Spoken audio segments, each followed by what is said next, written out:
Paso al tema del escándalo en la cuestión esta, el escándalo del escándalo en la tramitación judicial del PETCA. El escándalo del escándalo. El escándalo del escándalo. Repito, el escándalo del escándalo. Cuando vemos, por ejemplo, esto que se acaba de publicar, que es la autorización que ha emitido una juez de instrucción para investigar a una serie de personas. Pero ¿qué pasa? Que cuando vemos, esta es la autorización de información financiera número 017 de febrero del 2022, emitida por la magistrada Kenya Romero. Esto es lo que se ha estado publicando recientemente, el de la magistrada Kenya Romero Severino, jueza coordinadora de los juzgados de instrucción del Distrito Nacional. Ella emitió, pues, esta autorización de información financiera. ¿Ustedes saben cuál es el escándalo de esto? El escándalo no es el que está manejando los medios, el que usted se va a encontrar titulado. Ahí ese no es el escándalo. El escándalo en un Estado de derecho es que se haya generado una autorización como esta basada en un informe inexistente, basado en un informe falso, en un informe que no existe. Y la magistrada dice claramente que está basada en ese informe, es decir, en el informe que no existe, en el informe apócrifo. Entonces ella está basada en esto y ella lo dice. Resulta y refiere el investigar como elementos fácticos, en resumen, para sostener la solicitud transcrita del siguiente modo, lo siguiente: la Procuraduría Especializada de Persecución de la Corrupción Administrativa, PECA, inició una investigación a raíz de un informe de investigación especial presentado por la Contraloría General de la República en fecha 23 de septiembre del año 2021. Resulta que la Contraloría General de la República asegura que no ha presentado ningún informe. Y lo que elaboraron ese informe dice que no sabe cómo ese informe le llegó a otras personas, porque ellos no dirigieron ese informe a ninguna parte, porque ese informe no existe. Lo que ellos tenían a mano era apenas un borrador, pero el borrador pasa por una serie de filtros y para convertirse en un documento administrativo, esto tenía que ser conocido, estudiado y firmado por el Contralor General de la República, que no lo hizo. Entonces, ese informe apócrifo, ese informe falso, ese informe inexistente, y ese es el escándalo que hay aquí. El escándalo que hay aquí es que una jueza se le llevó a tomar una decisión como esta en base a un informe inexistente en un Estado de Derecho. Ese es el escándalo que hay ahí. ¿Por qué? Porque una cosa es lo que se plantea en un borrador y otra cosa en la realidad. Y usted lo puede comparar con las cosas que ocurren cuando una persona habla y después cuando a una persona le toca presentar un informe. En un caso reciente que comentamos aquí, usted tiene lo que dijo compras y contrataciones sobre el PROPET. Y usted tiene lo que dijo la Dirección de Ética sobre el PROPET. Perfecto. Una cosa fue lo que dijeron, así, de manera suelta. Cuando usted toma el informe de Carlos Pimentel entonces usted se da cuenta que cosas que él dijo no aparecen en ese informe. Por ejemplo, le voy a poner un ejemplo que lo escuchamos con frecuencia y cualquiera lo repite, que hay empresas fantasma participando en una licitación. Señores, empresas fantasma participando en una licitación nada más la pueden haber en los periódicos y en programas o en planteamientos sueltos. Pero en la realidad del Estado no hay posibilidad de que una empresa fantasma participe en una licitación.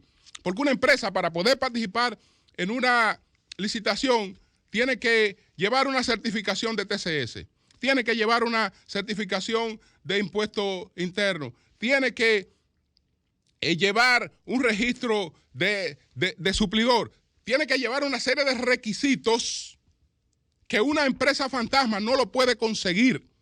Por lo tanto, no hay posibilidad. Cada vez que usted escuche que una empresa fantasma está participando en la licitación, eso nada más puede ocurrir en el titular de un periódico. Pero no puede ocurrir en la realidad del Estado. Entonces, es fácil yo decirlo. Es fácil yo decirlo. Pues si yo lo que quiero es embarrar, yo lo digo. Ahora, cuando me toca hacer un expediente, cuando me toca... Entonces, ahí habían cosas que más o menos se querían llegar hasta ella o ponerla, pero a la hora de redactar un informe de verdad, usted puede estar seguro que no iban a salir así. Entonces, en base a un informe que no existe, señores, eso es un escándalo, pero mayúsculo, que ya estando probado que el informe no existe, que el informe es falso, eso debió haber generado una rueda de prensa de la Procuraduría, del Ministerio Público, dando una explicación sobre ese asunto. Pero no ninguna explicación, porque la gente no necesita eso, no hay respeto por la opinión pública. No hay respeto por la opinión pública, aún que ya se sabe, porque ¿qué ocurre con todo eso? Todo esto ya está arrastrado por la teoría del fruto del árbol envenenado. Toda decisión, todo lo que se logró a partir de un informe falso, arrastra la misma ilegitimidad, la misma ilegalidad de lo falso. Y a ninguna de esas personas que todo el mundo sabe que se ponen en manos de buenos abogados, se le lleva a ninguna parte con relación a eso. Eso nada más sirve para hacer escándalo mediático. Para hacer escándalo mediático, para hacer bulto, como el bulto que se hizo presentando una acusación de 12.800 páginas, de un expediente de 12.800 páginas, que el tribunal lo tuvo que devolver y decirle, no, te acepto los acusados, la prueba, pero esto no es un expediente judicial. Por favor, tráeme un expediente judicial, porque esto no es un expediente judicial. Es que no era un expediente judicial, era un bulto judicial, que es otra cosa, era un bulto judicial. Entonces, ese tema no se ha podido resolver. Me refiero al caso Jean Alain, que supuestamente es lo más grande que se ha presentado. Eso no se ha podido resolver. Con todo el bulto que se ha hecho, no se ha podido presentar un expediente todavía con relación a eso, porque lo que presentaron no era un expediente. Y entonces ya estamos hablando de que no, ahora venimos con algo que es mucho más grande. Ya algo que nació viciado con anticipación. Que se dilapidaron unos 19.000 millones de pesos en pagos. El propio apócrifo incurre en el error y ese error lo repite el PETCA, de calcular varias veces algunos pagos. Por ejemplo, lo que tiene que ver con el Aeropuerto Internacional de las Américas está calculado varias veces. Pero como lo que se quiere hacer bulto, estamos hablando de pagos por 14.000 millones, que es la realidad. Pago por 14.000 millones. Eso en bulto mediático se ha llevado a 19. No son 19, son 14. De los 14.000 se pagaron 12.000, es decir, hay 2.000 que están pendientes. de los 14,000. Entonces, estamos haciendo unas indagatorias supuestas por un pago de 5,000 millones que no se hizo. Es decir, que no hay que hacer ninguna indagatoria porque eso no es realidad. Eso es sencillamente mal manejo de la información. Pero, ¿qué ocurre?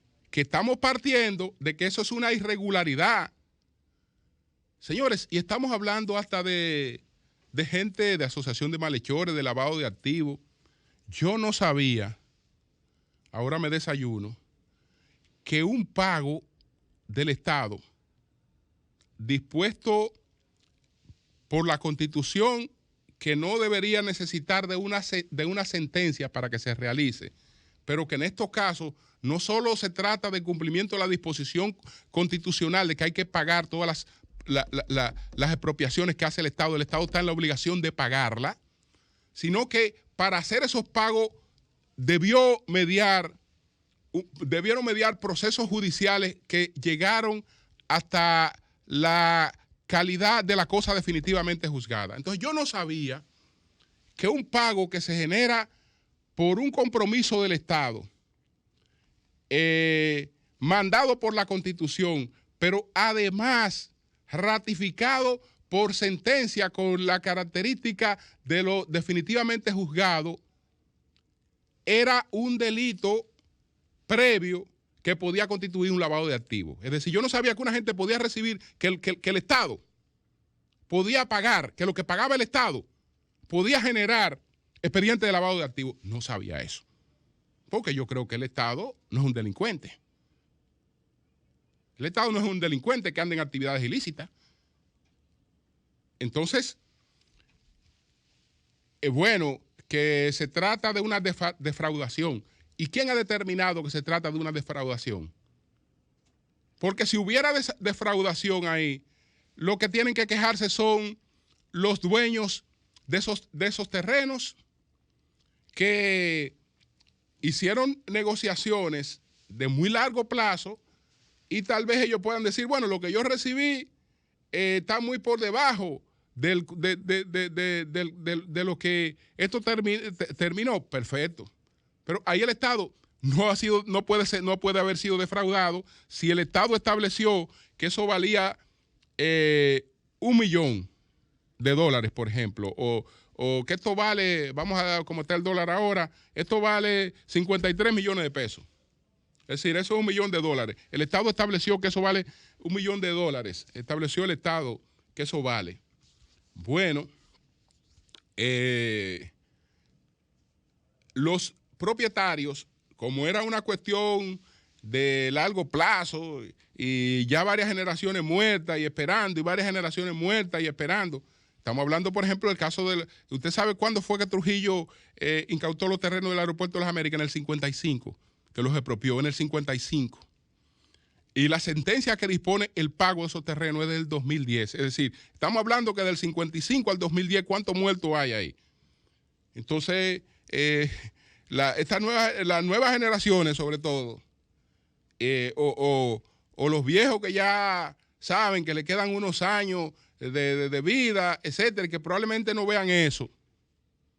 Bueno, esto en definitiva está valorado porque es el mismo Estado que lo valora. Es decir, no es que ha habido un comprador, nadie va a vender el Estado. Mira, yo vine a venderte esto, no. Es el Estado que lo ha expropiado.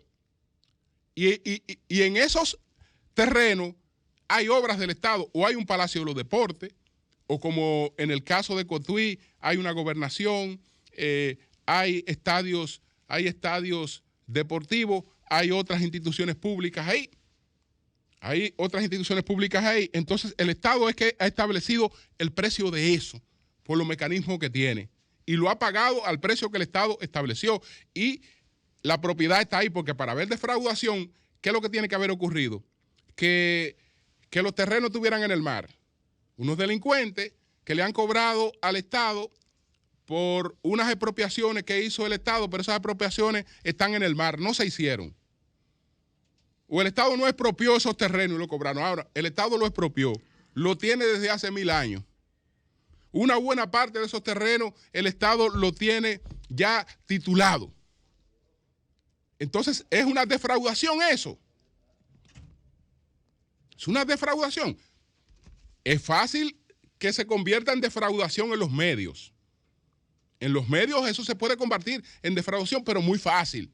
Ahora, cuando usted aterriza en la realidad, usted se encuentra con otra cosa. Pero yo insisto, el mayor escándalo que hay aquí es una decisión de una jueza basada en un documento falso, en un informe que no existe.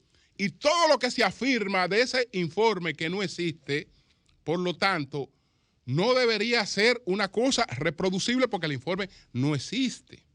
Y no importa que sea cualquier tontería. En un medio, miren, el escándalo más grande es que hubo empresas a las que recibieron esos pagos que se registraron en el ONAPI en el 2020, en el ONAPI, que ya el registro de nombre o de marca, que se registraron en el 2020 y cobraron. Señores, es que los pagos no son hechos.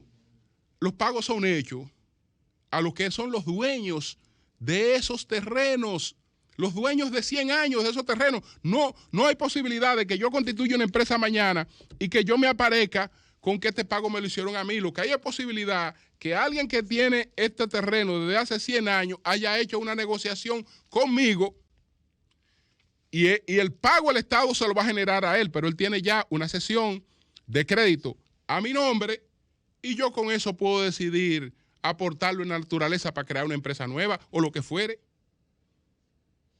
O lo que fuere yo puedo decidir con eso. Pero el pago no se le hizo, no se le puede hacer a nadie que no haya sido el propietario. Es los propietarios. Ahora, las negociaciones que hayan hecho los propietarios de eso ya es otra cosa. Y eso es otra cosa, pero bueno, defraudación, porque los terrenos no están ahí. Los terrenos no están ahí, no los expropió el Estado.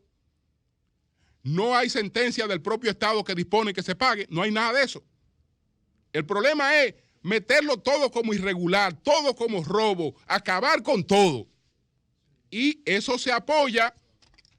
¿Por qué eso se apoya? Bueno, aquí hay gente que en el fondo tiene la aspiración de un colapso,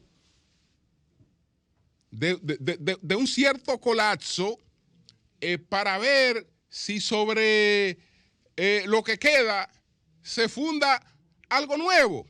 Y eso no está tan mal intencionado, pero lo que ha ocurrido en el mundo con ese tipo de aspiración es que lo que ha sobrevenido siempre ha sido peor que lo que está. Cambio y fuera.